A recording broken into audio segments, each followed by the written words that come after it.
Hello dear student, कैसे हो आप सब। आशा करता हूँ अच्छे से होंगे और अपनी अपनी पढ़ाई कर रहे होंगे। तो आज हम आपको एक खुशखबरी सुनाते हैं कि आप सभी विद्यार्थियों के लिए जो क्लास 9th में है उसके लिए हम हिंदी की सीरीज लेकर आ रहे हैं। और इस सीरीज में हम हिंदी के जो किताब है गोधूली उसकी पूरी पढ़ाई के साथ साथ हिंदी व्याकरण की भी हम आपको तैयारी कराएंगे। और अगर आप इस सीरीज को अच्छे से देखते हैं, रेगुलर देखते हैं, तो आपके परीक्षा की तैयारी क्या होगी, काफ़ी आसान हो जाएगी। तो इस सीरीज में आइए हम सबसे पहले जानते हैं कि हमारा जो किताब है हिंदी का उसमें कितना चैप्टर है और ये कितने खंडों में बटा हुआ है। तो आपका हिंदी का जो किताब है वो टोटल 2 खंडों में बटा हुआ है। एक है गद्य खंड और दूसरा है काव्य खंड। काव्य खंड में आप समझिए सिर्फ और सिर्फ इसमें कविता रहता है। काव्य खंड में क्या रहता है, सिर्फ और सिर्फ कविता रहता है। और गद्य खंड में क्या रहेगा, कहानी रहेगा, लेख रहेगा, निबंध रहेगा, एकांकी रहेगा, नाटक रहेगा, भाषण रहेगा या कुछ भी रहेगा। गद्य खंड में क्या रहता है, सिर्फ कविता नहीं रहता है, बाकी कविता के अलावा हर चीज़ रहता है। और काव्य खंड में क्या रहता है, सिर्फ और सिर्फ कविता रहता है। तो आपके हिंदी में टोटल 24 को पाठ है, यानी 24 को चैप्टर है। 24 गो में से आधा यानी 12 गो गद्य खंड में है और 12 गो काव्य खंड में है। तो आइए जानते हैं कि हम गद्य खंड में कौन कौन चैप्टर है और उसके लेखक कौन है। इसी प्रकार से काव्य खंड में कौन कौन चैप्टर है और उसके लेखक कौन है। एक बात ध्यान रखिएगा कि जो भी पाठ है और उसके जो लेखक है इसका नाम आप हर हाल में याद कर लीजिएगा, ठीक है। और अगर आप अंत तक इस वीडियो में बने रहते हैं तो हम आपको एक बोनस चीज़ की जानकारी देंगे। तो आइए पहले जानते हैं हम गद्य खंड में। गद्य खंड में सबसे पहला पाठ है कहानी का प्लॉट। सबसे पहला पाठ है कहानी का प्लॉट। कहानी का प्लॉट कहने का मतलब होता है कहानी के लिए आधार या कहानी के लिए विषय या प्रसंग। समझ गए, प्लॉट का अर्थ यहाँ पर समझिए विषय या आधार या प्रसंग। तो कहानी का प्लॉट के लेखक कौन है, शिव पूजन सहाय। इनमें से हम सारे चैप्टर का अर्थ अभी नहीं बताएंगे, नहीं तो क्या हो जाएगा, वीडियो लंबा हो जाएगा। सिर्फ हम इसमें अभी कवर कर रहे हैं पाठ का नाम और उसके लेखक का नाम। तो आइए पहले जान लेते हैं कि इसमें पाठ का नाम और उसके लेखक का नाम कौन है। इसके बाद हम पाठ का क्या अर्थ है उसको समझेंगे और वो पाठ क्या है ये भी हम समझेंगे बोनस टिप्स में। समझ गए। तो कहानी का प्लॉट, इसके लेखक कौन है, शिव पूजन सहाय। उसके बाद है भारत का पुरातन विद्यापीठ नालंदा। इसमें आप पुरातन का अर्थ हो सकता है आप नहीं समझ पा रहे होंगे, तो ये हम आपको वीडियो के लास्ट में बताएंगे। अभी हम सिर्फ पाठ का नाम और उसके लेखक का नाम जान रहे हैं। तो भारत का पुरातन विद्यापीठ नालंदा, इसके लेखक है राजेंद्र प्रसाद। राजेंद्र प्रसाद जो भारत के प्रथम राष्ट्रपति थे हमारे, समझ गए। उसके बाद है ग्राम गीत का मर्म। ग्राम गीत का मर्म, आप इसका भी अर्थ नहीं समझ पा रहे होंगे, हम इसका भी अर्थ आपको बताएंगे, बेफिक्र रहिए। तो ग्राम गीत का मर्म, इसके लेखक है लक्ष्मी नारायण सुधांशु। तो जिस प्रकार से हम कर उस प्रकार से पाठ का नाम और याद उसके लेखक का नाम याद कर लीजिएगा। कहानी का प्लॉट शिव पूजन सहाय, भारत का पुरातन विद्यापीठ राजेंद्र प्रसाद, ग्राम गीत का मर्म इसका लेखक है लक्ष्मी नारायण सुधांशु। उसके बाद है लाल पान की बेगम। उसके बाद है लाल पान की बेगम। लाल पान की बेगम का लेखक है फणीश्वर नाथ रेणु। लाल पान की बेगम का अर्थ है फणीश्वर नाथ रेणु। उसके बाद है भारतीय चित्रपट मूक से सवाक फिल्मों तक। इसके लेखक है अमृतलाल नागर। उसके बाद है अष्टावक्र। अष्टावक्र के लेखक है विष्णु प्रभाकर। अष्टावक्र के लेखक है विष्णु प्रभाकर। उसके बाद है टॉलस्टॉय के घर में। टॉलस्टॉय के घर में के लेखक है राम कुमार। टॉलस्टॉय के घर में के लेखक है राम कुमार। उसके बाद है पधारो म्हारे देश। पधारो म्हारे देश के लेखक है अनुपम मिश्र। उसके बाद है रेल यात्रा। रेल से आप कहीं आए गए होंगे, उसी के ऊपर है ये रेल यात्रा। रेल यात्रा के लेखक है शरद जोशी। उसके बाद है निबंध। पाठ का नाम ही है निबंध। निबंध के लेखक है जगदीश नारायण चौबे। उसके बाद है सूखी नदी का पुल। सूखी नदी का पुल के लेखक है रामधारी सिंह दिनकर। एक चीज आपको बता दें, इसमें बहुत सारी कहानी ऐसी है जब आप पढ़ेंगे तो बहुत मजा आएगा, काफी इंटरेस्ट आएगा। तो उस सब के लिए आप रेडी रहिए, समझ गए। उसके बाद है शिक्षा में हेर फेर। शिक्षा में हेर फेर के लेखक है रविंद्रनाथ टैगोर। इस प्रकार से एक चीज, सूखी नदी का पुल, इसके लेखक कौन है, रामधारी सिंह दिवाकर। इसके लेखक है रामधारी सिंह दिवाकर। एक और लेखक है हमारे राष्ट्र कवि, उसको कहा जाता है रामधारी सिंह दिनकर। तो रामधारी सिंह दिनकर अलग है और रामधारी सिंह दिवाकर अलग है, कंफ्यूज मत होइएगा, समझ गए। उसके बाद गद्य खंड में देख लिए टोटल 12 गो चैप्टर है। हर चैप्टर के सामने आपका नंबर लिखा हुआ है, देख सकते हैं 1 2 3 4 5 6 7 8 9 10 11 12, टोटल 12 गो चैप्टर हुआ गद्य खंड में। और काव्य खंड यानी कविता भी हमारा 12 गो है। इसमें सबसे पहला है पद। पद के लेखक है रैदास। पद के लेखक है रैदास। उसके बाद है कड़वक। कड़वक के लेखक है मंझन। कड़वक के लेखक है मंझन। उसके बाद है पद। पद फिर से है, एगो पहला पद है, एगो फिर दूसरा पद है। दूसरे पद का लेखक है गुरु गोविंद सिंह। एगो और पद है जिसका लेखक कौन है? गुरु गोविंद सिंह। इनका जन्म पटना में हुआ था। उसके बाद है पलक पावड़े। पलक पावड़े का अर्थ पलक पावड़े के लेखक है हरिऔध। पलक पावड़े के लेखक है हरिऔध। उसके बाद है मैं नीर भरी दुख की बदली। इसके लेखिका है महादेवी वर्मा। लेखिका कहिए चाहे इसको कविता है ये, तो इसको आप कवित्री कह सकते हैं, कवित्री, समझ गए। उसके बाद है आ रही रवि की सवारी। इसके लेखक है हरिवंश राय बच्चन। आप सब जानते होइएगा, एक एक्टर है हीरो अमिताभ बच्चन, उसी के पिताजी का नाम है हरिवंश राय बच्चन। तो आ रही रवि की सवारी के लेखक है हरिवंश राय बच्चन। उसके बाद है पूरा हिंदुस्तान मिलेगा। इसके लेखक है केदारनाथ अग्रवाल। पूरा हिंदुस्तान मिलेगा के लेखक है केदारनाथ अग्रवाल। उसके बाद है मेरा ईश्वर। मेरा ईश्वर इसके लेखक है लीलाधर जुगरी। देखिए कभी हम लोग नाराज रहते हैं ईश्वर से, इस पाठ में ईश्वर ही नाराज है, समझ गए। उसके बाद है रुको बच्चों। रुको बच्चे के लेखक, रुको बच्चों के लेखक है राजेश जोशी। सड़क पार करने से पहले करा है। उसके बाद है नीमो की मौत पर। नीमो की मौत पर के लेखक है विजय कुमार। समुद्र के लेखक है सीताकांत महापात्र। ये सारा चैप्टर बहुत गजब है, बहुत मज़ेदार है, बहुत जानकारी देने वाला है। उसके बाद है कुछ सवाल। कुछ सवाल के लेखक है पाब्लो नेरुदा। कुछ सवाल के लेखक है पाब्लो नेरुदा। तो इस प्रकार से आप गद्य खंड में और काव्य खंड में जो जो चैप्टर है और उसके जो लेखक है उसका नाम जाना। तो ये तो कह ही चुके हैं कि हर लेखक और उसका जो पाठ यानी जो पाठ है और उसके जो लेखक है उसका नाम हर हाल में याद रखिएगा, क्योंकि इससे परीक्षा में प्रश्न पूछता है। तो हम आपको कहे थे वीडियो के शुरू में कि हम आपको एक बोनस जानकारी देंगे। जानकारी में सबसे पहले जान लीजिए, देखिए विधा, एगो होता है विधा और एगो होता है विद्या। इस विद्या का तो अर्थ होता है शिक्षा या ज्ञान या विद्या या पढ़ना, है ना।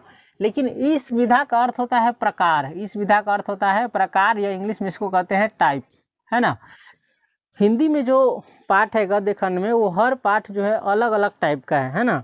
साहित्य के अलग अलग टाइप का है। साहित्य में देखिए, जैसे साहित्य कहने का मतलब समझते हैं ना, कविता, कहानी, लेख, निबंध, ये सब जो है क्या है, ये सब साहित्य इसको कहा जाता है, साहित्य के अंतर्गत आता है। तो साहित्य में बहुत प्रकार होते हैं, बहुत टाइप होते हैं। तो उसी टाइप में देखिए अब हम इसका अर्थ भी समझाएंगे और ये जो पाठ है वो क्या है वो भी हम बताएंगे। सबसे पहला है कहानी का प्लॉट। साहित्य के टाइप में देखिए, यानी साहित्य की विद्या में होता है नाटक, एकांकी, निबंध, लेख, ये सब क्या है, साहित्य के प्रकार है। साहित्य के प्रकार है। भाषण भी क्या है, ये साहित्य के प्रकार है। तो आइए सबसे पहले जानते हैं कहानी का प्लॉट। कहानी का प्लॉट तो आपको बता ही चुके हैं। कहानी लिखने के लिए आधार, कहानी लिखने के लिए विषय या कहानी लिखने के लिए टॉपिक, टॉपिक को ही यहाँ पर प्लॉट कहा गया है, समझ गए। तो कहानी का प्लॉट का अर्थ जमीन का प्लॉट जिस प्रकार से होता है, इसी प्रकार से कहानी का प्लॉट, जिस प्रकार से जमीन का प्लॉट होता है, इस पर हम बड़ा से बड़ा इमारत खड़ा करते हैं, घर बनाते हैं, मकान बनाते हैं, उसी प्रकार से कहानी के लिए क्या है, इसमें टॉपिक मिल गया है, प्लॉट मिल गया है, विषय मिल गया है, आधार मिल गया है, तो उसी को कहा गया है कहानी का प्लॉट।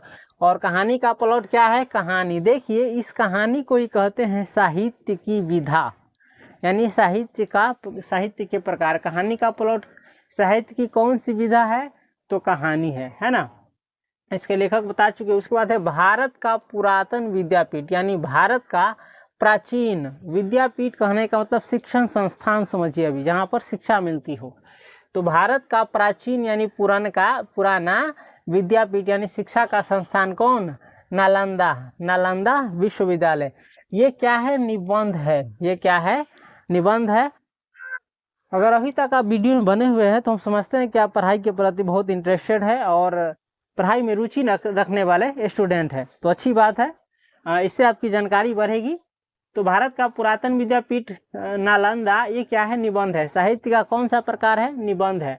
हम ऐसा इसलिए बता रहे हैं कि परीक्षा में पूछ देगा राजेंद्र प्रसाद क्या थे? तो परीक्षा ऑप्शन में देगा निबंधकार, कहानीकार, कवि या कुछ और। तो इसमें इस निबंधकार लिखिएगा क्योंकि ये निबंध लिखे हुए हैं, समझ गए।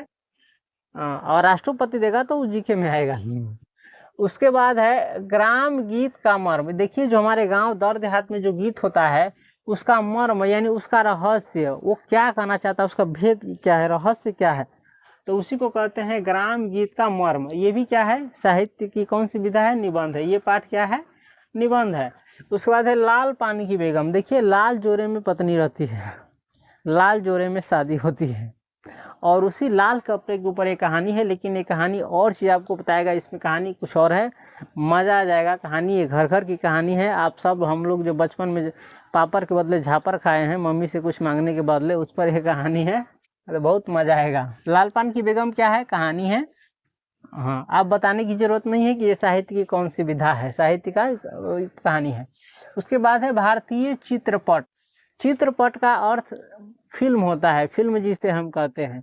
तो भारतीय चित्रपट कहने का मतलब भारतीय फिल्म, मुख से सवाक फिल्म तक। देखिए जो पहले जो फिल्म आता था शुरू शुरू में, तो उस फिल्म में आवाज नहीं रहता था, साउंड नहीं रहता था, तो उसको कहते हैं मूक फिल्म, उसको कहते हैं मूक या गूंगा उसको कह सकते हैं, जिसमें आवाज नहीं रहता है। तो भारतीय जो फिल्म शुरू हुआ था, कहाँ शुरू हुआ था, मूक से, यानी बिना आवाज वाला से। अब कहाँ तक आ गया है, आवाज तक। इसमें साउंड रहता है, ढिसुम ढिसुम, हीरो बोलता है, हीरोइन बोलता है, गुंडा बोलता है, सब कुछ बोलता है ना। तब ये ऑडियो वाला आ गया है, ऑडियो भी है और वीडियो भी। अभी की भाषा में समझिए तो पहले कई फिल्मों में सिर्फ वीडियो रहता था, ऑडियो नहीं, यानी आवाज नहीं रहता था। अब की फिल्मों में वीडियो भी रहता है और ऑडियो भी रहता है, यानी पिक्चर भी रहता है और आवाज भी रहता है, समझ गए। तो भारतीय चित्रपट मुख से सवाक फिल्मों तक ये निबंध है। उसके बाद है अष्टावक्र। अष्टावक्र देखिए जिसका देश 3 स्टार हो के ना धोनी, हम देखे है सब। एक लड़का है हमारे बगल के ही गाँव में, तो सेम उसी के जैसा ये कहानी उसी के ऊपर है। और अष्टावक्र जिस प्रकार से बुर्बक है, वो भी लड़का सेम बुर्बक है, एकदम सेम टू सेम मिलता है। तो अष्टावक्र ये क्या है, रेखा चित्र है। ये क्या है, रेखा चित्र है। उसके बाद है टॉल्स्टॉय के घर में। टॉल्स्टॉय व्यक्ति का घर है, व्यक्ति का नाम है, और उसके घर में ये रिपोर्टाज है, यानी रिपोर्ट है ना, रिपोर्ट। उसके बाद है पधारो म्हारे देश। पधारो म्हारे देश। देखिए हमारे भारत में ही एक राज्य है राजस्थान, वहाँ पर आप जाइएगा तो आप कैसा भी आपका बड़ा अच्छे से स्वागत होता है, एकदम राजा की तरह लगेगा कि आपको हम राजा है ना। इतना स्वागत होगा। ट्रेन से उतरिएगा तो भी, चाहे उस राज्य में जाइएगा तो भी। तो वही राजस्थानी बोल रहे हैं कि पधारो म्हारे देश, पधारो म्हारे देश। ये क्या है, फीचर है। पधारो म्हारे देश क्या है, फीचर है। और यहाँ पर एक चीज़ आप बहुत अच्छे से सीखिएगा कि देखिए हमारे इधर पानी की पानी बहुत है, फिर भी पानी की क्या हो जाती है, कमी हो जाती है। इसके इधर न पानी है न बारिश ज़्यादा होता है, फिर भी कभी पानी की कमी नहीं होता है, वो पानी का रोना नहीं होता है।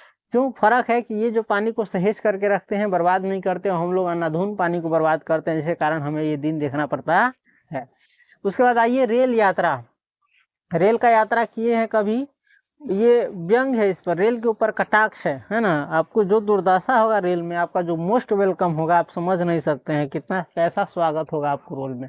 जाते हैं ट्रेन पर, आपका पॉकेट कट सकता है, मोबाइल चोरी हो सकता है, पैसा गायब हो सकता है, बैग गायब हो सकता है, इस तरीके से स्वागत होता है। ट्रेन तो लेट से अबे करेगा, कब पहुंचाएगा, कहाँ पहुंचाएगा, क्या होगा, कोई गारंटी नहीं रहता है। तो इसी के ऊपर है रेल। ये हास्य व्यंग है, इसमें बहुत सारा हंसी आएगा, और कटाक्ष इसमें बहुत गजब है। समझदार व्यक्ति ही इस पाठ को समझ सकता है। उसके बाद है निबंध। निबंध तो कहना ही नहीं पड़ेगा, निबंध पाठ ही है। उसके बाद है सूखी नदी का पुल। देखिए जिस नदी में पानी नहीं हो, पानी सूख गया हो, और उस नदी के पुल की बात किया जा रहा हो, तो उसी के ऊपर एक कहानी है, सूखी नदी का पुल। ये भी कहानी बहुत मस्त है, जबरदस्त है, लाजवाब है। इसमें कई सारी कहानी जो है मज़ेदार, एकदम लाजवाब है, और कहानी के साथ सीख देने वाली भी है। वो कहानी का प्लॉट है, लाल पान की बेगम है, अष्टावक्र है, तो ये तो थोड़ा इमोशनल करने वाला कहानी है। उसके बाद रेल यात्रा, उसके बाद सूखी नदी, और इस प्रकार से सारे चैप्टर है, उसमें हम कुछ विशेष चैप्टर आपको बताए हैं। उसके बाद है शिक्षा में हेरफेर। शिक्षा में हेरफेर ये क्या है, शिक्षा शास्त्र है, ये शिक्षा के ऊपर है, शिक्षा के ऊपर ये चीज है। तो उसके बाद तो पद, पद कहते हैं कविता के लाइन को ही या कविता को ही। कड़वक उसी प्रकार से है, पद है, पलक पावड़े है, मैं नीर भरी दूं की बदली। इसमें ज्यादा कुछ समझाने की जरूरत नहीं है, इसमें आप सब सारा चीज समझ में आने वाला है खुद नाम से ही। तो इस प्रकार से आपने समझा कि आपकी हिंदी का जो किताब है 9th का, उसमें कितना चैप्टर है और वो चैप्टर कितने खंडों में बटा हुआ है, उस चैप्टर और उसके लेखक का नाम क्या है इत्यादि। तो इस प्रकार से ये हिंदी की सीरीज का 9th की हिंदी की सीरीज का पहला वीडियो था। तो आपको ये वीडियो कैसा लगा, अच्छा लगा तो भी, ना लगा हो तो भी कमेंट आप अवश्य कीजिए और इसमें आप क्या क्या चाहते हैं सुधार होना, और वो अवश्य हमें फीडबैक दीजिएगा।